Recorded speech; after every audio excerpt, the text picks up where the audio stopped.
आपल्या महाराष्ट्रातल्या तमाम मतदार बंधू भगिनींनी महायुतीच्या सगळ्या कार्यकर्त्यांनी उमेदवारांच्या सर्व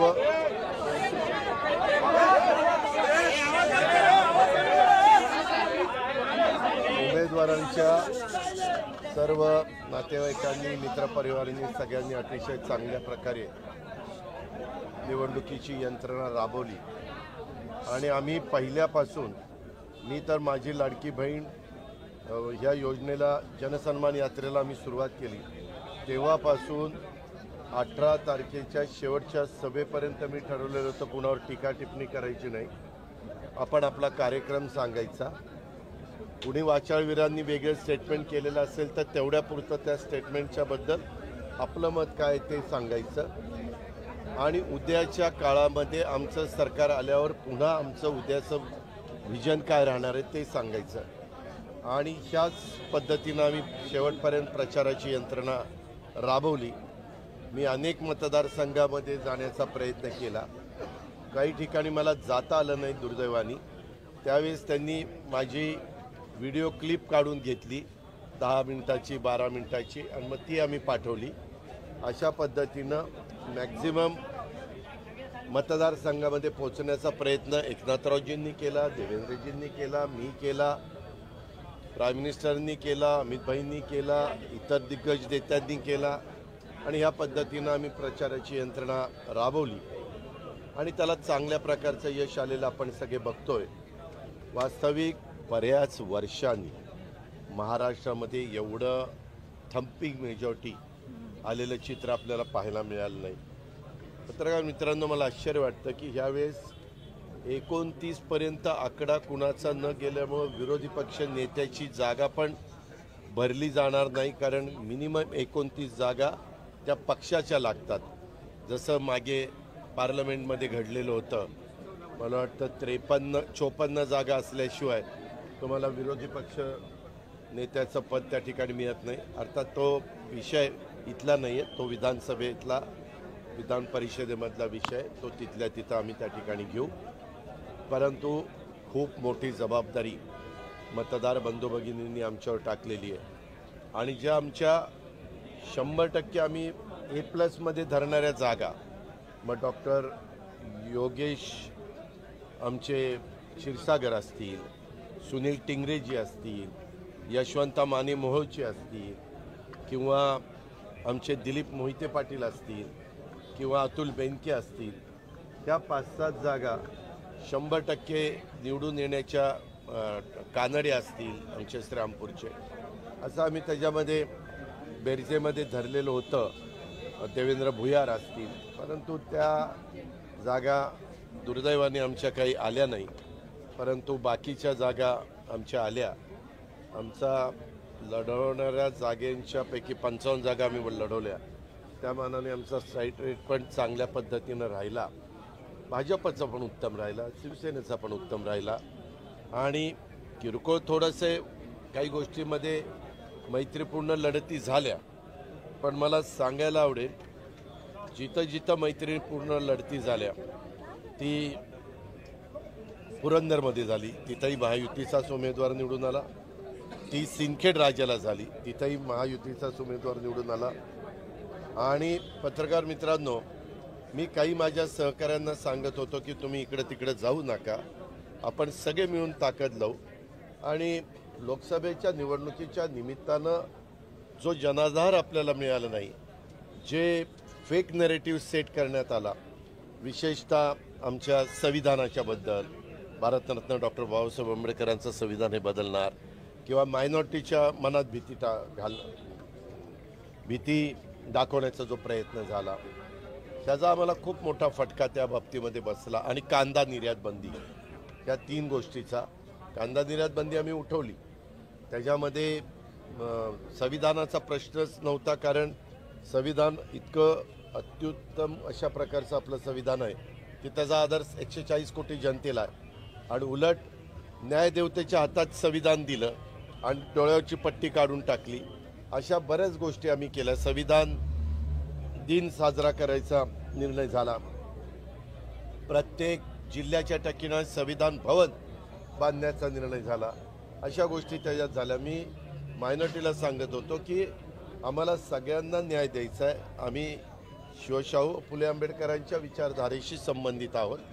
आम्ही भेदभाव करणार नाही आणि ह्या पद्धतीनं आम्ही लोकांच्या समोर गेलो. लोकांनी ते स्वीकारलं आणि प्रचंड बहुमत दिलं. प्रचंड म्हणजे प्रचंड बहुमत. इतकी जबाबदारी आमच्यावर वाढलेली आहे. त्याबद्दल तमाम मतदार बंधू भगिनींना, महायुतीच्या सर्व घटक पक्षांना, नेत्यांना, कार्यकर्त्यांना, उमेदवारांना सगळ्यांना मी मनापासून धन्यवाद देतो. जे जे पराभूत झाले त्यांच्याशी पण अनेक उमेदवारांशी मी बोललो. खचून जाऊ नका, पुन्हा आपण उमेदीनं पुन्हा संघटना त्या त्या भागामध्ये मजबूत करू आणि मोठ्या उमेदीनं लोकांच्या समोर पुन्हा जाऊ. आणि मी आपल्याला जसं सांगितलं तसं आमची जबाबदारी आता फार वाढलेली आहे. आम्हाला आर्थिक शिस्त किंवा तुम्ही बघितलं विरोधक आमच्यावर काय टीका इतकी खालच्या पातळीवर करायची. वाचाळवीरांची संख्या वाढलेली होती.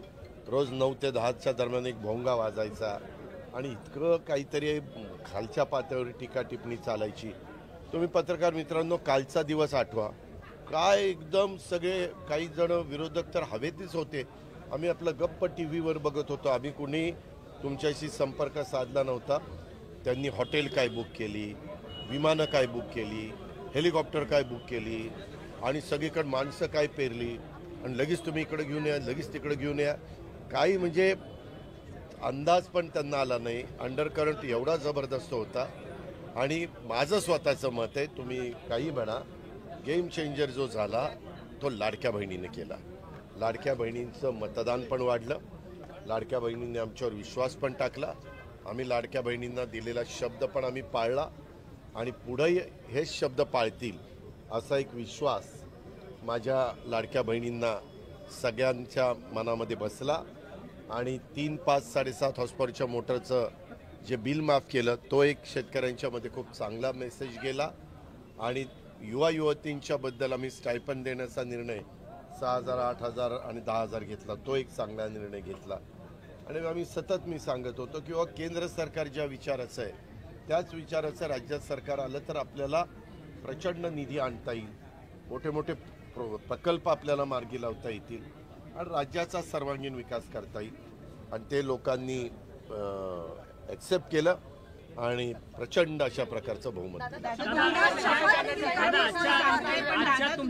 सांगितलं की वैयक्तिकरित्या सुद्धा ही निवडणूक तुम्हाला अतिशय महत्त्वाची होती. कुटुंब प्रमुख ऐका, त्यामध्ये ऐका ना, अजित पवार, राष्ट्रवादी काँग्रेस पार्टी आणि माझी सगळी असणारी टीम म्हणजे सगळे आमचे मान्यवर आणि एकनाथराव शिंदे आणि त्यांची टीम, आमच्या दोघांच्या दृष्टीने ही निवडणूक फार महत्त्वाची होती. आमच्या पुढच्या भवितव्याचा प्रश्न होता. आम्हाला लोकसभेला जो फटका बसला त्याच्यातनं आम्ही सावरलो, तिघांनी सावरलं. आम्हाला प्रफुल्लभाईंनी, सुनील तटकरेंनी, भुजबळ साहेबांनी, तिकडनं आमच्या एकनाथरावांच्या सगळ्या टीमनी सगळ्यांनी साथ दिली, संघटनेनी साथ दिली, सगळ्या सेल प्रमुखांनी साथ दिली आणि सगळ्यांनी ही निवडणूक आपली आहे असं समजून स्वतःला झोकून देऊन कामाला सुरुवात केली. आम्हाला इतकं मीडियावाले एक्झिट पोलमध्ये 6 नंबरला अजित पवार जाणार, काहीच त्यांचं राहणार नाही. आम्ही संख्या 55 लढवल्या जागा, तुम्हालाही माहिती आहे. 55 जागेत आमचे 41 उमेदवार निवडून आले. 4, 5, 6 उमेदवार माझे अतिशय कमी मताने गेले आणि त्या मानाने आम्हाला पर्सेंटेज चांगलं मिळालं. तीच गोष्ट देवेंद्रजींच्या बाबतीत आणि एकनाथरावजींच्या बाबतीमध्ये घडली. आम्हाला सतत हिणवलं जात होतं. काय एक जागा आली लोकसभेला, एक जागा.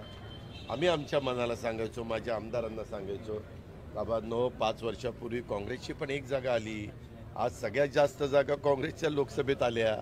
चालतं असं. एकेकाळी भाजपच्या 2च जागा आलेल्या होत्या देशात, परंतु भाजप 2दा पूर्ण बहुमतात आली. आत्ता 3ऱ्यांदा सरकार स्थापन केलं. असं चालतं. खचून जायचं नसतं. आपण जाऊ, पण हिमतीनं लोकांच्या समोर जाऊ, लोकांचा विश्वास संपादन करू.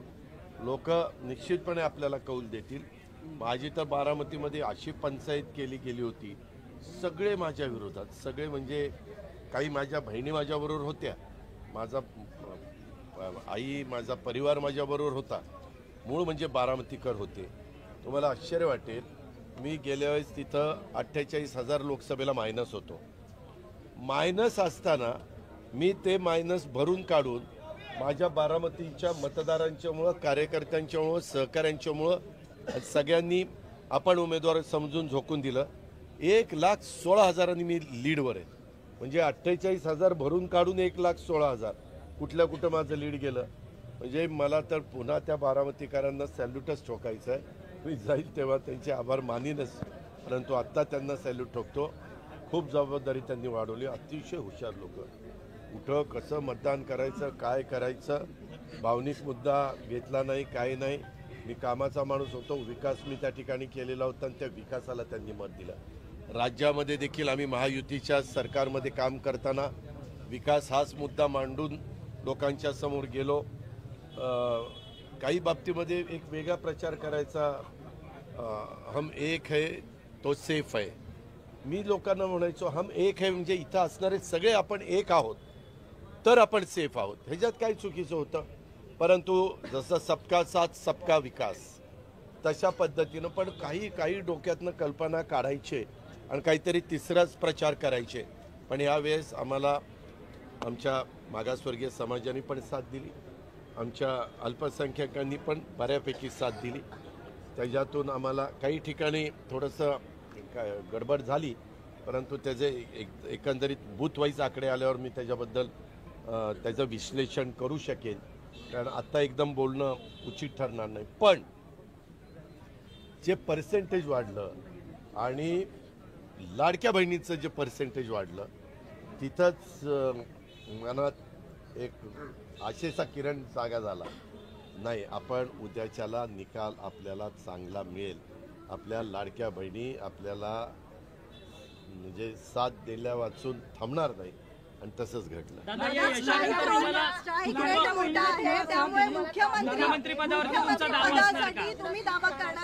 अहो, मी जाहीरपणे सांगत होतो, मी 10 वेळेला अर्थ मंत्रालय सांभाळलेलं आहे. आत्ताच वेगवेगळ्या IAS IPS ऑफिसरांचे पण फोन आले.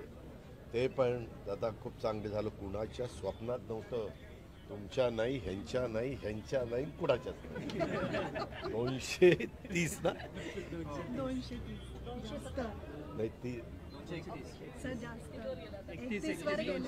230 म्हणताय की लाडक्या बहिणींना भरभरून दिलेला आहे, त्यामुळे ती योजना चालू राहणार. एकीकडे ही गोष्ट म्हणत असताना दुसरीकडे तुम्ही म्हणताय की आर्थिक शिस्त लागणं महत्वाचं आहे. मी करते ना, तू काळजी करू नको. लाभाच्या योजना मी साधारण 75,000 कोटी लाभाच्या योजना, पुढच्या वर्षीचा अर्थसंकल्प जो कोणी अर्थमंत्री मांडेल 7 लाख कोटीचा मांडेल, तर 7 लाखामध्ये 10%नीच 75,000 कोटी होतात. 2100 होणार का? 1500 नाही, एक मिनिट. त्याच्यामध्ये ह्याच्यात जरा तू अभ्यास करू दे. मी बोलताना काय बोललो, माझं प्रत्येक भाषण ऐक. मी काय भाषणात सांगत होतो. अरे तुम्ही आत्ता लगेच काहीतरी वाद काढू नको. आज आनंदाचा दिवस आहे, आज सगळ्यांना समाधानाचा दिवस आहे. तू उगीच काहीतरी त्याच्यामध्ये मिठाचा खडा टाकू नको दुधामध्ये. दादा, तुमच्या या विजयानंतर त्यांच्या विरोधात उभे होते, जे तुमच्या विरोधात उभे होते, तुमच्या घरातलंच एक कुटुंब होतं. राजकारण जरी असलं, निवडणूक जरी हो का, मी तुम्हाला स्पष्ट सांगतो, मी लोकसभेला चूक केली. माझ्या पत्नीला बारामतीत उभं करून मी चूक केली. त्यावेळेस मी चुकलो होतो. ह्यावेळेस मी चुकलेलो नाही. माझी उमेदवारी पार्लमेंटरी बोर्डाने पहिली जाहीर केली. मी नको म्हणत होतो. मी शिरूरमध्ये किंवा पुरंदरमध्ये किंवा सिन्नरमध्ये, आणि 3 जागा माझ्या आल्या. आज ते शिरूरची जागा तर माझी 1,00,000 मतांनी आली. सिन्नरची जागा अशीच माझी कितीतरी मतांनी आली. पुरंदरची जागा वाटपामध्ये आमच्या एक ह्यांना विजयराव शिवतारेंना गेली, पण ती पण चांगल्या मतांनी आली. सांगायचं तात्पर्य की ही परिस्थिती होती. असं असताना बारामतीकरांच्या करता मी ऐकलं, पार्लमेंटरी बोर्डाचं ऐकलं. त्यावेळेस मी चूक कबूल केली. इतरांनी कुणी चूक केली, तिकीट का दिलं त्याला, काही गरज नव्हती. त्याची पहिली टर्म होती, त्याला पहिल्याच टर्मला मिठाचा खडा लागल्यानंतर काय होतं ज्याचं त्याला माहिती. आणि जरा शिकू दे ना, अनुभव घेऊ दे ना. एकदम सुप्रियाचं काम केलं म्हणून लगेचच उमेदवारी. अरे आम्ही तिथं 5-5 वर्ष घासली, तिथं कष्ट घेतले. तुम्ही जाऊन बारामतीकरांना विचारा. माझ्या शहराने तर 100%पैकी 80% मतं मला दिलेली. 20% तर जातात ना, तेवढेच लोक विरोधी असावेच लागतात. नाही तर सगळेच असले तर मग आमच्याही डोक्यात सत्तेची नशा चढते, हवा चढते. त्याच्यावर जमिनीवर पाय ठेवून चालायचं असतं आणि नको होतं करायला. परंतु फार म्हणजे माझी आई म्हणत होती हे नको, आजीच्या विरोधात उभा करू नका. परंतु काय सगळे खानदान अक्षरशः प्रचाराला अगदी काय म्हणजे आमच्या विरोधक आत्तापर्यंत जे उभे असतील त्यांच्या बाबतीत एवढा विरोध झाला नसेल, इतका बारकाईनं सूक्ष्म प्रचार झालेला नसेल एवढा. रॅलीमध्ये काय आमच्या मुली फिरायच्या, ते काय आमच्या काकी काय फिरायच्या. मला इतकं वाईट वाटायचं. काकी माझ्या आईसारख्या आणि त्या पायाला भिंगरी बांधून ह्या वयात 35 वर्ष मी काकींना बाहेर फिरून दिलं नाही. 35 वर्ष तुम्ही बारामतीकरांना विचारा. आणि मग मला राज्य पण बघावं लागायचं. आणि मग तुम्ही पण म्हणायचं दादा तुम्हाला बारामतीकरांनी अडकून ठेवलं का हो. मी म्हणायचो नाही, मी तिथं थोडा वेळ देतो आणि बाकीचा वेळ राज्याला देतो आणि राज्यात फिरायचो. अशा पद्धतीनं झालं. पण तो वाईट वाटतं. आणि त्यांना सांगत होतं अरे हे बरोबर नाही. काय एकेकाची भाषणं, आपण कुठल्या स्तराला जातो, काय भाषणं करतो, कशा पद्धतीनं बोलतो आपण. का म्हणजे पहिल्यापासून हे राजकारणात असते तर गोष्ट वेगळी.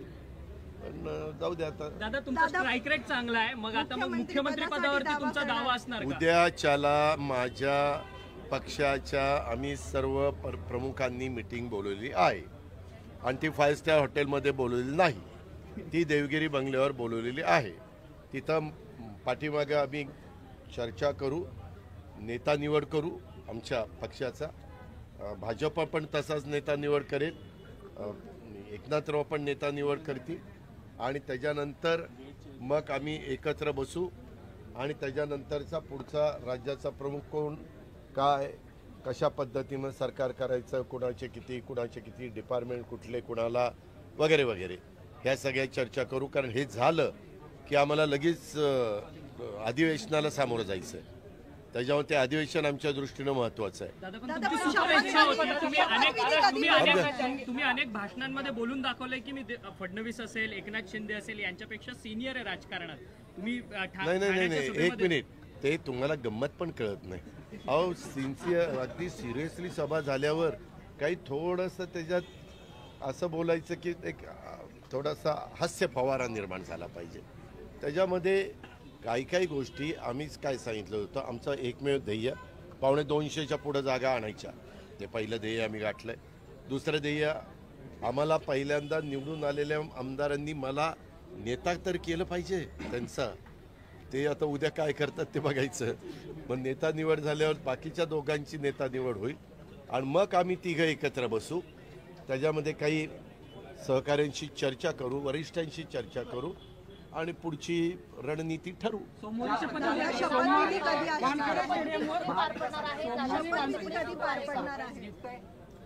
शपथविधी देशाची आर्थिक राजधानी मुंबई आहे आणि महाराष्ट्राची राजधानी मुंबई आहे, तिथं शपथविधी पार पडला. काय वानखेडे स्टेडियमवर शपथविधी होती. तुला कोणी माहिती देतं रे, आम्हालाच माहिती नाही, तुला बरी माहिती मिळाली. कधी होणार आहे? महाविकास आघाडीला आणि खास करून संजय राऊतांना सरप्राईज गिफ्ट म्हणायचं का? नाही, नो कॉमेंट्स. ते काय झालंय ते आज इतके म्हणजे त्यांचा मनस्ताप झालाय, त्यांना काय बोलावं काय करावं काही सुचेना. ते त्याच्यामुळे त्यांना लकला. दादा तुमच्या विजयानंतर शरद पवारांकडनं तुम्हाला शुभेच्छा आल्यात का या विजयानंतर? काही सुप्रियाताईंकडनं शरद पवार? मला अमित शहांच्याकडनं शुभेच्छा आल्या, माझ्या आईकडनं शुभेच्छा आल्या, ज्या बहिणींनी माझी कामं केली त्या तिन्ही बहिणींकडनं मला शुभेच्छा आल्या. म्हणजे माझ्या मुलांच्याकडनं आल्या, माझ्या पत्नीकडनं आल्या, अशा सगळ्यांच्याकडनं मला शुभेच्छा आलेल्या आहेत. माझ्या कार्यकर्त्यांच्याकडनं आल्या, तुझ्याकडनं आल्या, असं अनेक दुपारी सगळे भेटायला आले ते तेव्हा तुम्ही सगळ्यांनी मला दिल्या ना शुभेच्छा, दिल्या की नाही? त्याच्यामुळे तुमच्या शुभेच्छांचा मी स्वीकार केलेला आहे. दादा हिंदी में बता दीजिए आज हा बरे अजून सागरचं व्हायचं सागर किनारे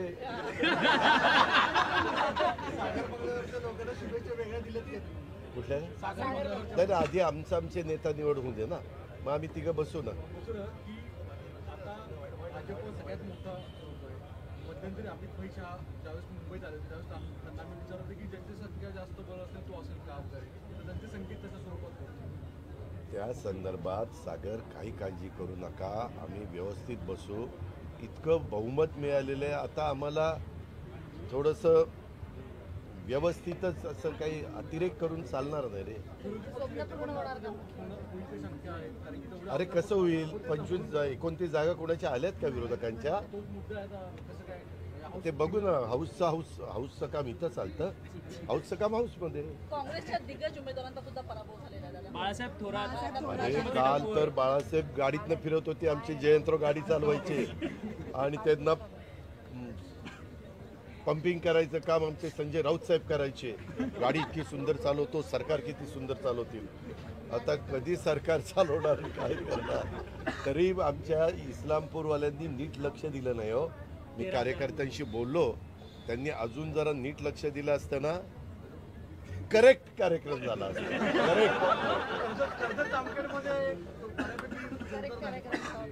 रोहित पवारांना फार टफ गेले निवडणूक राम शिंदेच्या विरोधात. पण ते काय झालं अंतिम निकाल रोहित पवारांचं झालं अशी माहिती. ते काहीतरी एक हे राहिले होते असं काहीतरी. पहिल्यांदा 354 जाहीर केलं आणि पुन्हा असं काहीतरी कानावर आलं. म्हणजे हो नाही हो नाही हो नाही. मला अंतिम मी नंतर कार्यकर्त्यांशीच बोलत होतो परंतु तिथंही टफ झाली असं मला ऐकायला मिळालं. सारखे पुढं मागं चाललेलं होतं. दादा तुम्ही त्या मतदारसंघामध्ये जास्त लक्ष नाही दिलं. तुमची सभा देखील लागली कर्जत जामखेडमध्ये. अरे बाबा माझ्याकडं मला जेवढे दिवस मिळाले म्हणजे दिवाळीच्या सुट्ट्या सोडून तेवढ्या प्रत्येक दिवशी मी 5-6 सभा घेत होतो आणि अनेक ठिकाणी मी जायचा प्रयत्न करत होतो. काही ठिकाणी आमच्या तिघांपैकी एक तरी सभा तिथं प्रत्येक विधानसभा मतदारसंघात झाली पाहिजे अशा प्रकारचं नियोजन आम्ही तिघांनी केलेलं होतं. त्या पद्धतीनं मला वाटतं तिथं देवेंद्रजींची सभा मोठी झाली ना देवेंद्रजींची सभा झाली. दादा हिंदी में बता दीजिए अब नई कई सरकार सवाल में जो है अच्छा उठाए स्ट्राइक रेट आपका है. स्ट्राइक रेट को देखते हुए किस तरह की भूमिका आप एक्सपेक्ट करते हैं नई सरकार में? वही फॉर्मूला होगा जो पहले था या उससे कुछ अलग आप सोच रहे हैं? हम सब मिलके अपने गवर्नमेंट राज्य सरकार के हिसाब से स्टेट के हिसाब से डिसीजन ले लेंगे. लेकिन दादा जो स्ट्राइक रेट आपका रहा है खास कर ये कि उसको लेकर आप कौन सी लाडली बहना योजना एक बहुत बड़ा गेम चेंजर है. मुझे ऐसा लगता है लाडली बहना नंबर 1 और रूरल में नंबर 2 3, 5, 7.5 हॉर्स पावर के बिजली माफ वो योजना तो 2 योजना बहुत इफेक्ट करके गई है ऐसा मुझे लगता है. वो जो नैरेटिव चला बारामती जब सीट नवानी को बोलते लेकर कई सवाल जो है वोट उठाए मत कीजिए ये सारे जो नैरेटिव चले वो सारे नैरेटिव को अल्पसंख्यक वोट क्या है? लोगों ने सज्जाद नोमानी जो सामने आकर उन्होंने कहा कि वोट न करें ये सारे नैरेटिव उसके बारे में नो कमेंट्स क्योंकि क्या है अभी डिसीजन अपने पास रिजल्ट आया है क्यों इसके बारे में ज़्यादा चर्चा करें. दादा बारामती सीट को लेकर जानना चाहेंगे कई सवाल जो है उठाए गए थे आखिर में अब रिजल्ट आ गया है क्या जवाब देना चाहेंगे? मेरे वोटर्स को मैं शुक्रिया अदा करना चाहता हूँ थैंक्स बोलना चाहता हूँ. उन्होंने वापस मेरे ऊपर बहुत बड़ी जिम्मेवारी डाली है. वो जिम्मेवारी अच्छी तरह से निभाने की कोशिश मैं इस 5 साल करूँगा. मेरा हमेशा मैं काम करने वाला आदमी हूँ. मैं काम ही करूँगा अच्छी तरह से. मेरे जो भी डिपार्टमेंट हो डिपार्टमेंट चलाऊँगा और ज़्यादा से ज़्यादा लोगों के मन में ये गवर्नमेंट का काम उनको पसंद आए ऐसा काम करूँगा. आपके घर से ही विरोध रहा खासकर जिस तरीके से प्रचार कर रहे थे खुद प्रतिभा काफी उतर गई वो टेक्सटाइल पार्क उनको रोका इस तरह के नैरेटिव चले. नहीं रे तो बाबा लगता है आपको बिल्कुल नहीं रोका. 5 मिनट खाली किसी को पता नहीं था. वॉचमैन क्या होता है कभी कभी ये वॉचमैन रहते हैं कॉन्ट्रैक्ट बेस पे आते हैं कभी साउथ से आते हैं नॉर्थ से आते हैं उनको इतना मालूमात नहीं रहता. इसीलिए 2-5 मिनट ही रुकवा दिया, बाद में उनको तुरंत अंदर लिया, जहाँ जहाँ उनको जाना चाहिए था वहाँ वहाँ उनको जाने दिया, उनके वर्कर के साथ बात करने दिया और सब ठीक ठाक उनका वेलकम किया, उनको कुछ तो बुके दिया, सब कुछ हुआ। जिस तरीके से शरद पवार की संख्या 80 से ज्यादा सीट लड़ी, क्या 10 सीट आ जाना उनका, आप उनको करीब से जानते हैं, उनका स्ट्राइक इस तरह से घट जाना उनके स्टेचर के नेता के लिए आप उसे किस तरह से देखते हैं? No comments. दादा नवाब भाई हमेशा कहते गए कि सभी कार्यकर्ताओं की इच्छा है कि दादा और शाहिद एक साथ आए, तो कार्यकर्ताओं की ऐसी इच्छाओं पे आप कैसे देखते हैं, क्या कहते हैं? अभी देखो, अभी आज ही रिजल्ट आया है, तुरंत ये सोचता है, ये वो सोचता है। अभी मेरे मन में जो मैं सोचता हूँ वो पहले होने दो, बाद में फिर कार्यकर्ताओं का इनका क्या कहना है, उनका क्या कहना है, आपका क्या कहना है, आपका क्या सुझाव है, वो सब देखूंगा। लेकिन अभी फर्स्ट टारगेट जल्द से जल्द, क्योंकि 27 तारीख से पहले गवर्नमेंट ये आना चाहिए, नहीं तो राष्ट्रपती राजवट लागू करनी पडेगी। दादा महायुतीच्या विजयाने राज्यभरामध्ये आता गुलाबी वातावरण निर्माण झालेलं आहे, तुम्हाला अजूनही गुलाल लागलेला नाहीये? अगं बाई, गुलाल अजून वेगवेगळी पदं द्यायची त्याच्यानंतर। दादा विरोधी पक्ष ने यही चलाया कि जो लाडली बहना योजना है उसको इतना पैसा सरकार दे नहीं पाएगी आने वाले, हालांकि उन्होंने 3000 का बाद में प्रस्ताव रखा। अब 2100 की आपने बात अपने चुनाव, ये देखो, क्या वो पॉसिबल है आने वाले समय में? अभी बंद तो नहीं होगा। हमने 1500 का काम शुरू किया है। पहले 1500 का तो हमें ठीक ठाक तरह से करने दो, फिर बाद में हमें रिसोर्सेज बढ़ाना पड़ेगा, बाकी इंतज़ाम करना पड़ेगा, तो आहिस्ता आहिस्ता हम करेंगे एक एक एक एक एक एक। प्रतिभा काकी का आपके खिलाफ उतर जाना मैदान में आपको बहुत हर्ट कर गया इन सारी? यस, क्योंकि वो मेरी माँ समान है, मुझे बिल्कुल ऐसा, मैं ज़िंदगी में ऐसा नहीं सोचा कि मैं जब खड़ा रहूँगा तब इतना आगे आके वो मेरे खिलाफ प्रचार करेंगे, सबके घर जाएंगे, मिलेंगे। सब बोलते थे काकी, उनको भी काकी बोलते वहाँ, काकी आपण 35 वर्षात नाही आला, 30 वर्षात नाही आला, एकदम तुम्ही कसं काय आला? काही बोलून दाखवलं। कुछ लोगों ने उनको सवाल भी पूछा कि आंटी जी आप इतने सालों में नहीं आए और इस दफ़ा पहले दफ़ा ऐसे चुनाव में, मेरे ख्याल से मैंने जब से राजनीति बारामती में शुरू की है, मैं खुद कैंडिडेट अभी 8वीं दफ़ा एज ए MLA के नाते, एक दफ़ा MP के नाते, सुप्रिया 3 दफ़ा MP के नाते, ऐसे सब होते हुए किसी के चुनाव में प्रचार करने के लिए वो नहीं आए। लेकिन इस दफ़ा क्या हुआ क्या मालूम। सर महायुतीला को क्या सलाह होगी सर भतीजे आपके? तथास्तु। सर महायुतीला पाठिंबा देणारा राज ठाकरेंच्या मुलाचा पराभव झालाय, कसं बघताय तुम्ही? आता एकही एकही उमेदवार आलेला नाही, त्यांना विचार, मी काय सांगणार? मी माझ्या पक्षाचं सांगू शकेल, तो काहीतरी तिसरंच कशाला विचारतो? प्रकाश आंबेडकर यांनी असं म्हटलेलं होतं की मी सत्तेत आलेल्या पक्षाला त्यांच्यासोबत मी जाईल. आता महायुतीला यश मिळालेलं आहे, तुम्ही त्यांना सहभागी करून घ्या तुमच्यामध्ये? नाही, मी एकटा महायुतीचा मालक नाही, आम्ही अनेक जण आहेत, देवेंद्रजी आहेत, एकनाथरावजी आहेत, तर रामदास आठवलेजी आहेत, इतर मित्र पक्ष आहेत, त्याच्यामध्ये विनय कोरे असतील, बरेच जण आहेत, आता मी सगळ्यांची नावं घेत नाही, घटक पक्षांचे मेंबर आहेत, ते सगळे मिळून त्याबद्दलचं ठरवतील ना। दादा आपने हमेशा कहा कि पार्टी और पॉलिटिक्स, घर और पॉलिटिक्स दोनों अलग अलग चीज़ है, क्या आप कोशिश होगी घर एक रहे, पॉलिटिक्स में इन्वॉल्व हुई? आपने बार बार कहा कि आपको खड़ा नहीं करना था अपनी पत्नी को, लेकिन खड़ा करना पड़ा उस वक्त कि आपने दूरियां नहीं मिल, तो क्या परिवार को फिर से लाने की कोशिश होगी, जो हुआ सो हुआ, खत्म हुआ? ये देखो, मैं हमेशा पॉजिटिव सोचता हूँ, हमेशा पॉजिटिव सोचता हूँ, निगेटिव सोचकर कुछ फ़ायदा नहीं होता, लोगों को भी पसंद नहीं है। मैंने जब देखा, मैं एग्रेसिवली, मेरे स्पीच आपने देखे होंगे, मैं एग्रेसिवली मेरी बात लोगों के सामने रखता था और लोगों को जो ठीक लगता है लोगों ने उसके लिए हमें रिस्पांस दिया और हमारी जिम्मेवारी लेकिन बहुत बढ़ाई। आप देखो ना, कांग्रेस के बड़े बड़े लीडर नाना पटोले जी पे हार गए ना, जिंकले. 516 मतांनी जिंकले. मागाशी कोण म्हणलं जवळपास गेले तर. नाही शेवटच्या राऊंडला 516 मत. ओके, ठीक आहे. यशोमती यशोमती, बाळासाहेब थोरात, पृथ्वीराज बाबा, असे खूप जण त्यांचे.